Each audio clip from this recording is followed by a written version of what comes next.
I went blind once when I was really young because I was too stressed. Just literally for like half an hour, I couldn't see anymore. And they were like, probably it's just, nervous breakdown. I was like, excellent, I'm only 15. Our body can tell us so much about how much we're struggling. Last time that I really had a really big burnout, I realized that something needed to change. And since then, it was probably 5 or 6 years ago. And then I slowly started to work on making the change. Then I did everything constantly.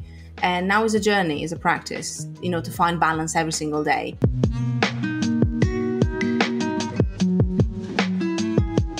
Welcome to Mindful Dream Podcast, where we help you to not lose sight of what's really important while chasing your dreams.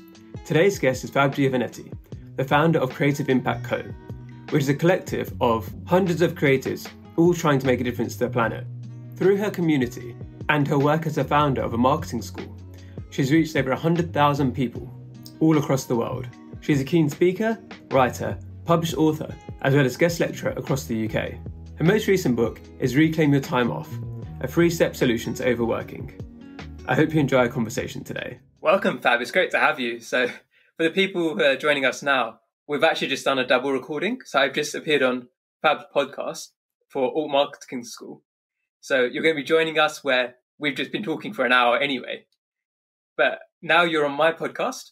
Thank you for being here. Thank you for having me in your lovely home. I even have coffee. I'm going to pretend that you made me coffee. It's even better. Yeah, that's what I do for my guests. I send them coffee. Sorry, yeah, that's exactly what happens every time. That was a lovely surprise. Yeah.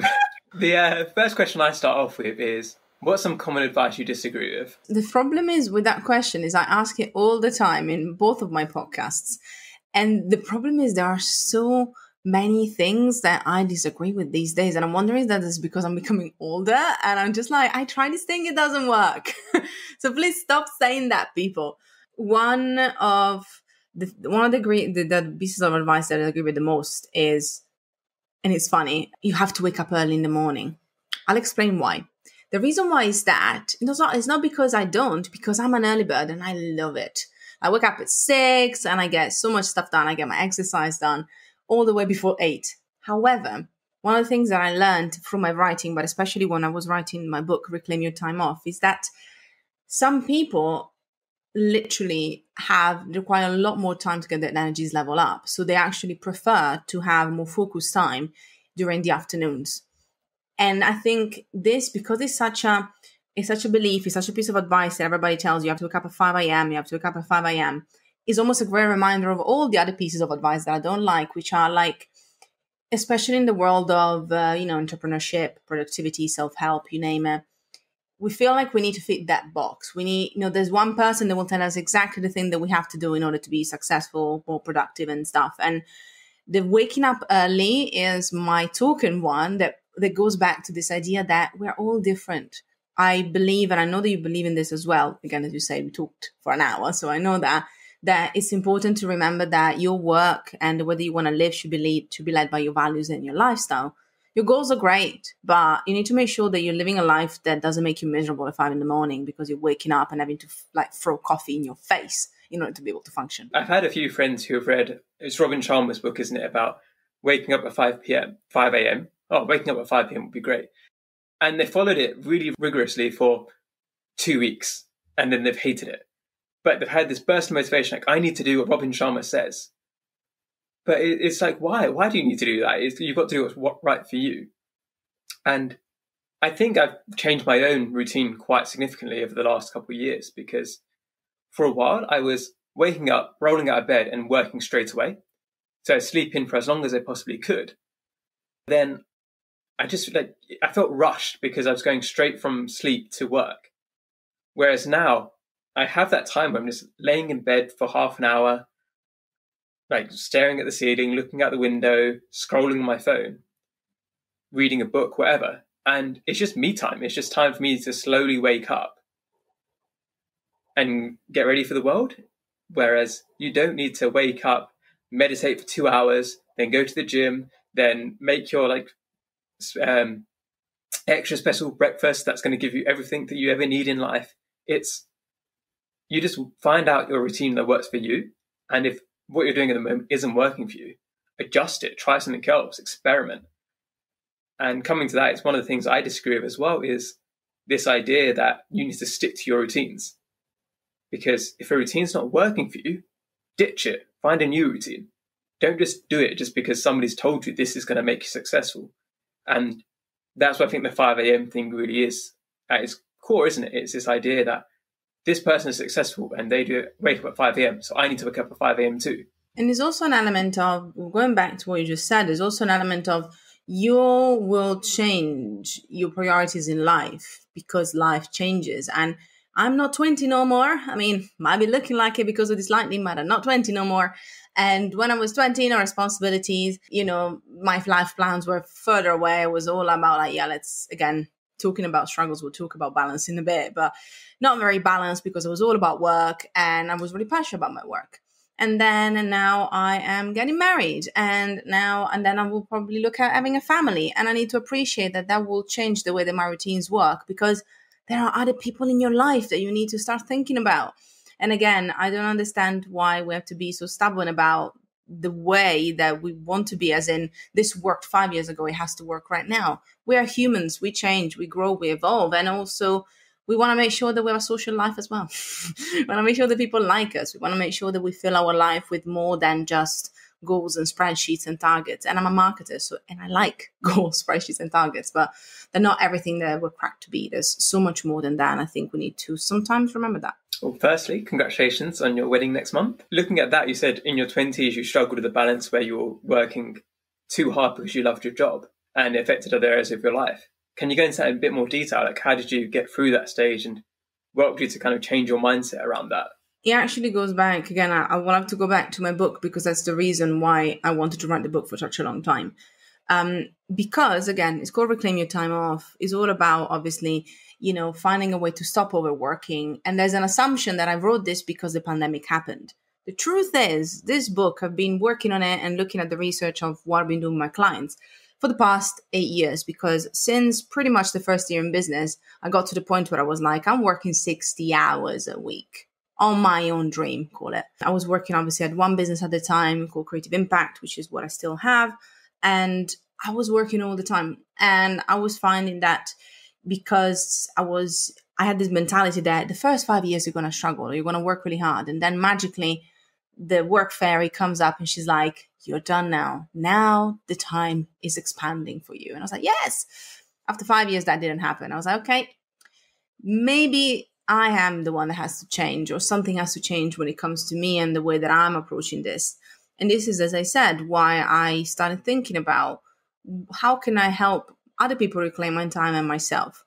So it literally came from me realizing that I would push myself to the point of burnout because I felt that I was so passionate about what I did that, again, another saying that I love but I also hate was that find your passion and never work one day in your life, or something like that. Is the idea that obviously, if you do what you love, that's the one, do what you love and you never work one day in your life. And I'm like, yes, but kind of no.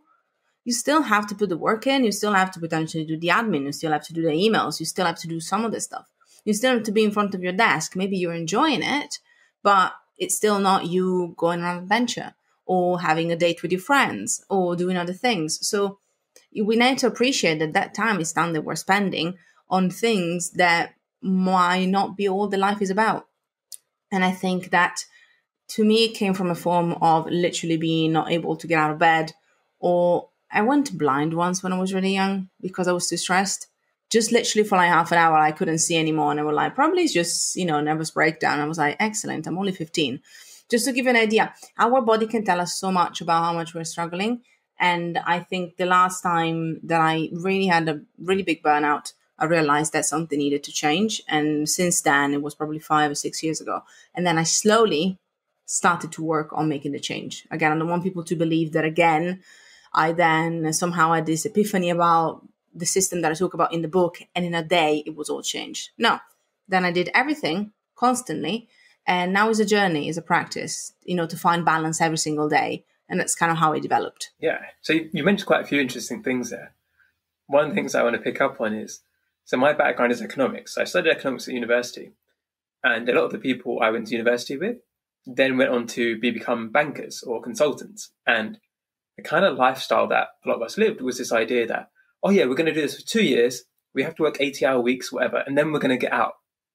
Most people haven't got out. Most people are still doing that because you get used to a certain kind of lifestyle. And it's what I went through when I quit my job now, where you have a kind of prestige that comes with that, where people think, oh, here's a banker, oh, here's a consultant. And it's hard to dissociate your identity from that, even though you know you're kind of burning out, you know that you're working a bit too hard. And it's quite difficult to break that psychology of why am I still doing this, even though I kept saying to myself when I was younger, like, I'm going to quit by this age, I'm going to then do something that matters to me. But you find yourself getting sucked in and you still say in that thing that you, like 21-year-old you said you're never going to do what you're doing now, but here you are. So I think that's interesting, and it's a shame that it took a massive burnout for you to kind of make that shift. What were kind of some of the warning signs for you when you were approaching that big burnout stage? Because if people are listening now, where if they can try and pick up early, that's obviously better than they wait until the disaster stage. Love you called it the disaster stage. Yeah, I could see that being that at the time. I think the first times, again, now it sounds like I have serial burnouts, but I'm prone to working too much. It's just the way I am. So I know that I'm prone to kind of giving too much. So that's one of the things I need to be mindful of. So as somebody that had it a few times, probably the first few times I didn't realize, especially again, going back to feeling old, when you are 20, you can also get a bit of leadway in a lot of things, and that also includes like pushing your body a bit or pushing your brain a bit. But for example, most recently, talking about struggles and balance, again, very recently, just ironically publishing a book called Reclaim Your Time Off pushed me again to a very, very, very deep edge because it takes so much time. And obviously I couldn't stop running my businesses. So for this time, when I really knew that I was going to kind of push myself, that's when I started to recognize the signs. So I think it took me a couple of times sadly to figure out. One thing I would say is that we are all different. So if, especially in your body, it will be different. I also have to say, again, disclaimer, I have a lifelong experience of depression. So also that's where I would fall into. Like some people might have anxiety, so there might be tightness in your chest. So for me, it would literally be not wanting to get out of bed. That's literally like, nah, I'm going to stay here. And, I go into that place. So again, we all have, it's almost like a coping mechanism that starts coming in before the burnout comes. And that could be, again, anxiety feeling. That could be more of a very like sad feeling, but it is also, I find for me personally, before that, it was my body was telling me things. So, from the element of exhaustion to headaches, I've had it all. And when it came to the book, I already knew that I was going to have some of that. So I kind of made sure that I would, every single week, I would check in with myself for the 8 weeks around book launch. Literally every single week, I would be like, how am I feeling? How am I doing? Am I taking on too much? Am I feeling exhausted? How am I feeling at the end of the day? That's also a big thing. Because if at the end of the day, you literally feel like your brain is not working anymore or that you're exhausted and you think, okay, all I've done is literally Zoom calls, for example. I shouldn't be exhausted. It's because you're piling on too much. So it's hard for me to say exactly what to look for when it comes to that. But I would say one of the things that can help you the most is checking with yourself and your energy levels. And if you know you're going to have a very busy period of time or you're going to take on a lot of work, then have that daily check-in at the end of every single day. And then at the end of the week, be like, am I okay for real? Should I actually take some time back? Should I actually say, I'm going to pretend to be sick? Because that's the thing, when you have a sick day, then you're not working. Nobody's going to know. Just say, this is my own sick day as my check-in day, as my day to actually reset. I do that sometimes. When I have a big launch, I have a day where I'm not doing anything and I pretend to be off, but I am off. But because I need to take that time back for myself. So I hope you answered the question. It was a very long-winded answer, but I wanted to kind of be quite honest about what I've experienced. No, and that's really helpful, I think. And one of the points to pick up from that is this idea that daily checkups or weekly checkups, because I know for me that's something I didn't do, where I'd be working hard. I knew I was kind of burning out, but I wouldn't track that properly. So I wouldn't really realize if it was getting better or worse or how long I'd been in that state for. And it would almost be until I get exhausted where I can't ignore anymore. That's when I start reacting. But this idea of knowing, okay, this is going to be a stressful period. Let me actually track. This is how I feel. This is how I feel. And then you can look back through that. So you can look back through the weeks and see, am I starting to get to the breaking point? Rather than waiting until the breaking point, which I think is what most people do. it's a funny little process that we have where, because you're looking for the signs that you're going to wait for the signs. It's quite, as you said, it's quite natural. You're waiting for the signs and the sign comes, but there's no hard science to say that when the signs come, then it might be too late. And then you're like, and then you cannot function for a week. So this is why, again, make sure that you can check in when you know. I mean, just look at your calendar. Hopefully your calendar will reflect like commitments and things that you're doing, or look at your projects for the next week or month and just be honest with yourself. Because if you can do that, then, okay, you might have a day where you're feeling a bit pooped, but it's much better than not being able to function for a week or not being able to get out of bed. You know, it's really about self-care. It sounds very corny sometimes, but I think is pretty much simply making sure that you can actually have a life outside of your work and be able to be driven, but also be able to, show some love for yourself. Hi everyone, I hope you're enjoying the episode so far. I want to take a quick break to ask you to check in on yourself. There's many people struggling with balance, and there's nothing to be ashamed about. The tips that my guests and I share can hopefully help you along the way. But if you already feel overwhelmed or burnt out, it's probably best that you ask somebody for help too. For some, this might be a friend or family member, but others might feel like they have nobody they can talk to. If you're one of these people, check out the link in the show notes. It's for United for Global Mental Health. They've got helplines all across the world with people willing to listen on the other side. It's important to let somebody know how you're feeling. Now, back to the show. I think one of the things I've heard from other people as well is that they try to balance social life with what they're doing on the side and their job. And they almost feel guilty when they're out and about with their friends because they're thinking, oh, I need to go home and then I need to do this when I'm back. Did you ever get that feeling as well of like almost a guilt for having a life? Not necessarily, because I think that when I started taking my business quite seriously, then a lot of the people that I will hang out were people within that circle.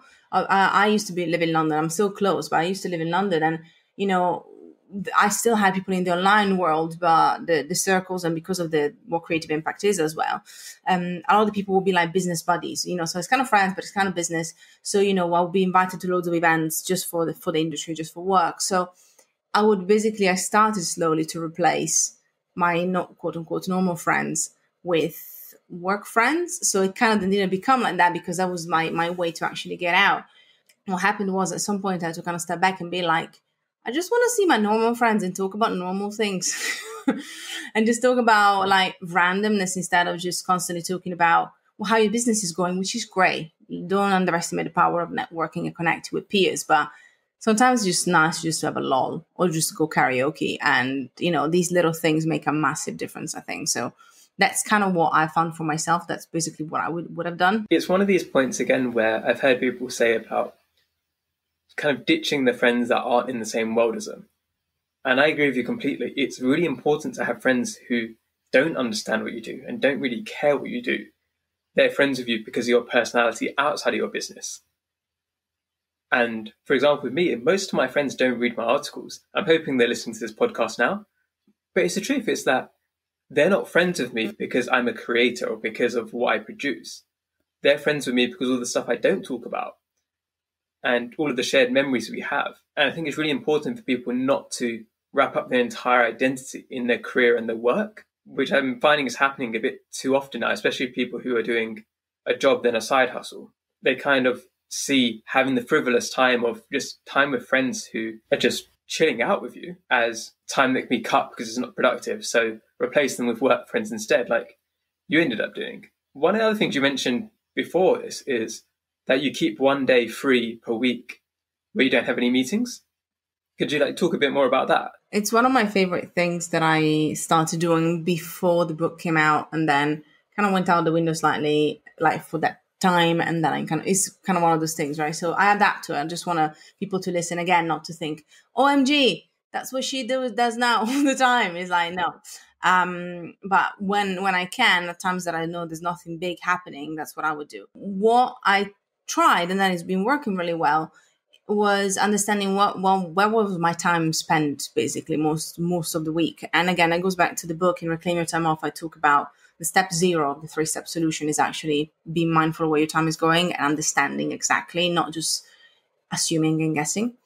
And what happened then is that I realized that meetings were taking so much time, and that's fine. But also on a part-time basis, I also write a lot. And so it's kind of then basically what I'm going to spend all of my weekends writing, because during the week, I just don't have like a 3 hour slot, let's say, to really focus on a couple of articles, or, obviously writer to writer. And probably a lot of people that are watching and listening are writers. Most of us need that kind of quiet time. And if you have a lot of meetings or a lot of calls or a lot of things that interrupt you, it's going to be really hard to get that focus back. So I just tried it. And what it taught me, like having this meeting free day, that's the one, was that the first thing I needed to do is just understand how to set people's expectations. Because once I could explain to them that, for example, this is what's going to happen, like I'm not going to be around on Fridays. And what I did for that, I even put an autoresponder on. So kind of like quiet on it, it'd be like, actually, I'm pretending not to be working, even if I'm doing my own things. It really allowed me to be like, if I want to check in on something, I can check in on something. If I don't want to, I don't have to, because people will know that I'm not going to be around today. And the second thing that I did for that, so that's the major. Even if you don't have meetings and that's not applying to you, even just saying it's almost like a no email day, kind of works the same. It's really powerful. But if you do have meetings and that's one of the issues, then set up a shared calendar schedule. God damn it. I'm going to add the god damn it. Because that's such a simple thing to do. And then you make sure that you say you can have slots every day. For example, I usually don't have slots on Monday either, because I'm talking to my team and I want to make sure that I have time for them. So, just have slots and take, the Friday off, or take your Tuesday off, or take your Monday off, those slots. And then people ask you available on Monday. No, that's the reason why I have availability. The availability says I'm available these days at these times. So it's a combination. I find that if you don't need to have a meeting free day, because meetings are not your issue, even just starting to having an autoresponder on. I don't have it all the time. Some people do. Personally, it just feels a bit too much for me. But on Fridays, because I know that I need to have the space for myself, I usually would set it up, unless it's a really busy time or I got like something big coming up, in which case I obviously need to be a bit more flexible. But these are the two practical things I would say you can do for yourself. Just find the day that works best for you, and then start setting those expectations, and people will get the hang of it and will learn it. Are there any other lifestyle changes you're making at the moment? So is your current balance what you have at the moment, where you have email-free days and you have meeting-free days? Do you feel like you've got the balance right at the moment, or is it still things you're working on and trying to change? And what kind of your ideal week look like, or ideal lifestyle? Yeah, but I mean, this is a really tough time to answer that question, because when I'm not working, I'm looking at like color palettes. So it's probably like now my personal life is it's a bit intense as well. So the answer to the question is basically no for now, but it's also because life, when a big life event happens, then, if you're working for yourself, nobody else is going to pick up that slack. So, I have to kind of adjust a bit more.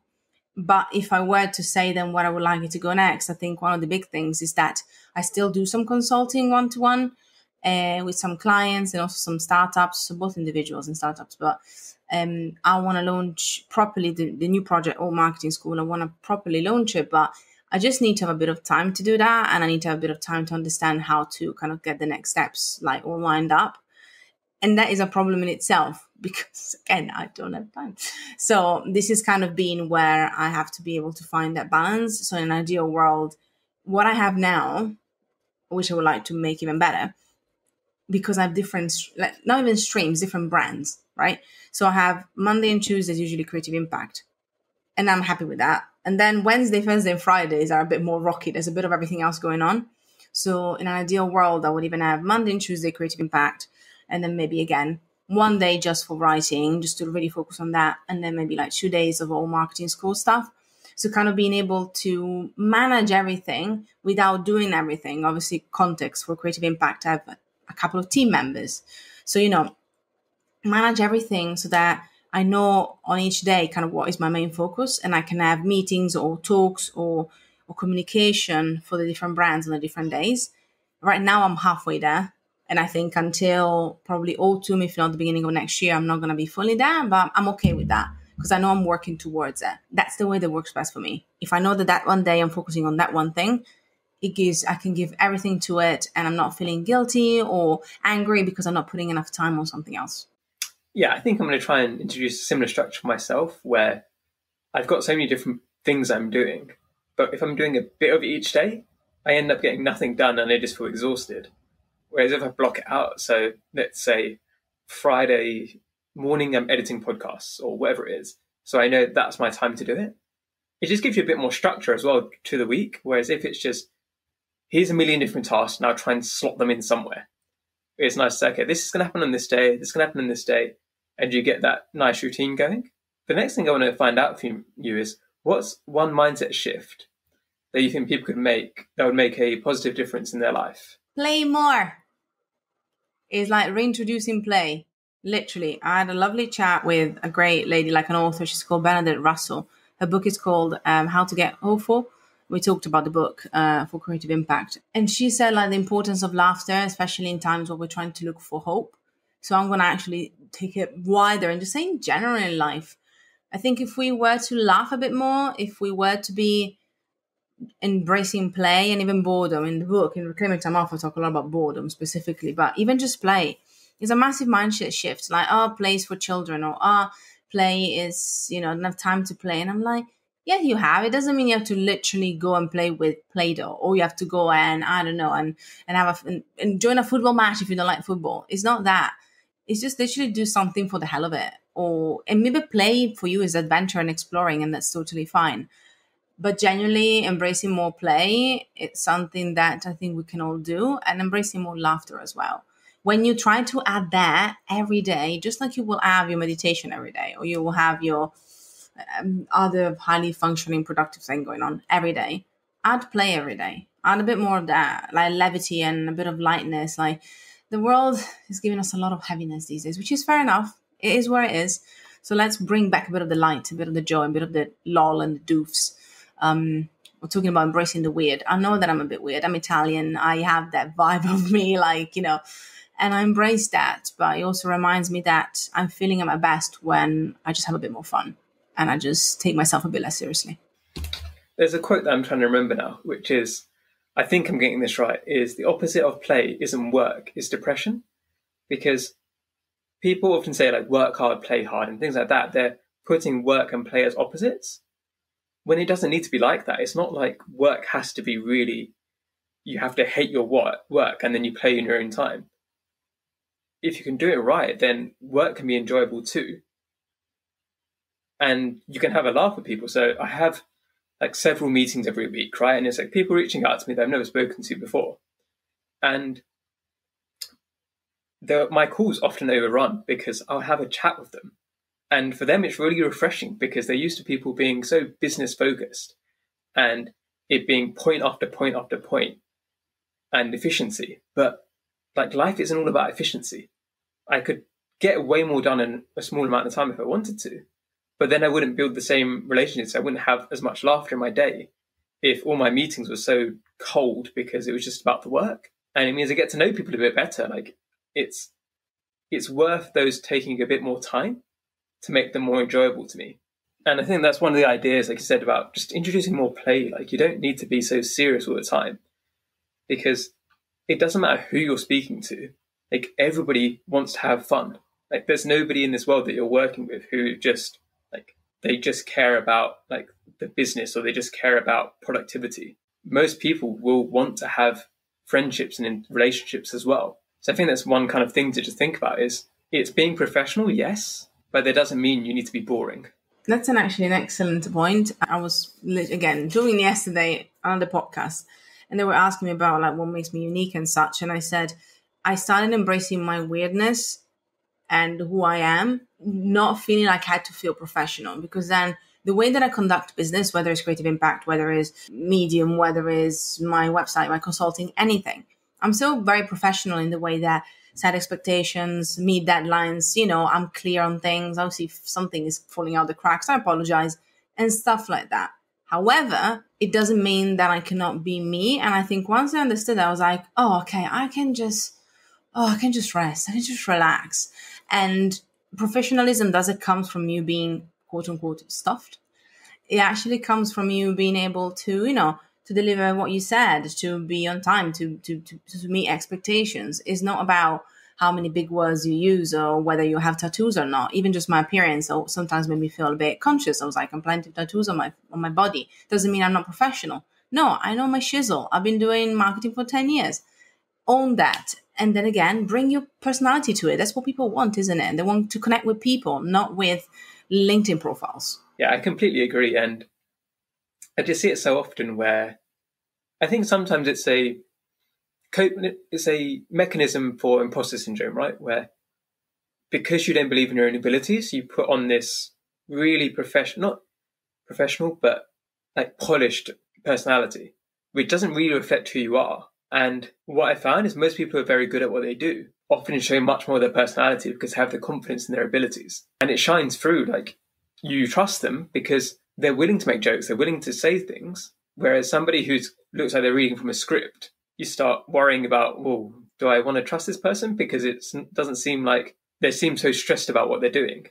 So having that bit of levity, it can actually help you in your business and whatever you're doing as well. It's not like an antagonistic thing. It's not like you need to sacrifice what you're doing for that. Like it's helping you. It makes you more relatable. It makes you easier to work with. So it helps you on all fronts. You're happier and you get more done. I love the word levity as well. I think it's a really, really good word. So it just kind of, again, it just goes back to that lightness that I think we all need. So excellent, the semantics of an excellent word there. Yeah. I think you use levity first. It's not a word that I say very often, but I liked you saying it, so I copied it. We're both going for it. I'm enjoying it. And I think, it goes back to what we just said. And when we can do those little differences, I think, we need a bit more of that, all of us. So, why not? Yeah. So it's been great to have you, Fab. Where can people hear more from you? You can find me everywhere. That's the perks of being a marketer. It's like literally, where is she not on Snapchat? I joke about it, but I'm not on Snapchat.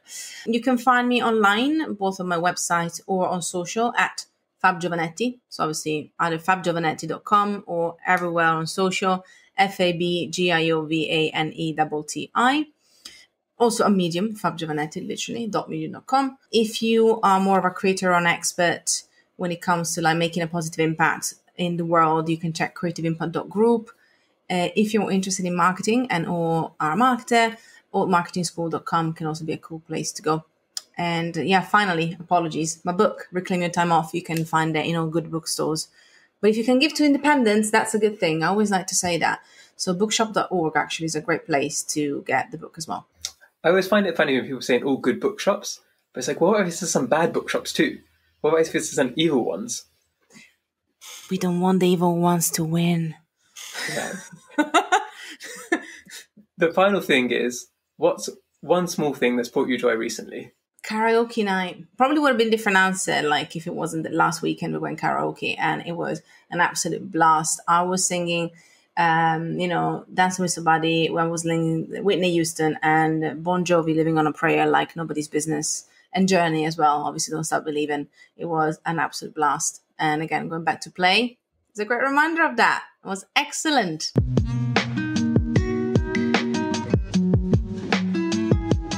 If you're listening on Apple Podcasts, I'd love it if you could leave me a 5-star review. It really helps to get the message out further. Wherever you're listening, it would be awesome if you could subscribe and to share on your social media channels. If you want to see more of my work and advice, you can find all of the links in the show notes. Thank you again for listening, and I hope you have a lovely day.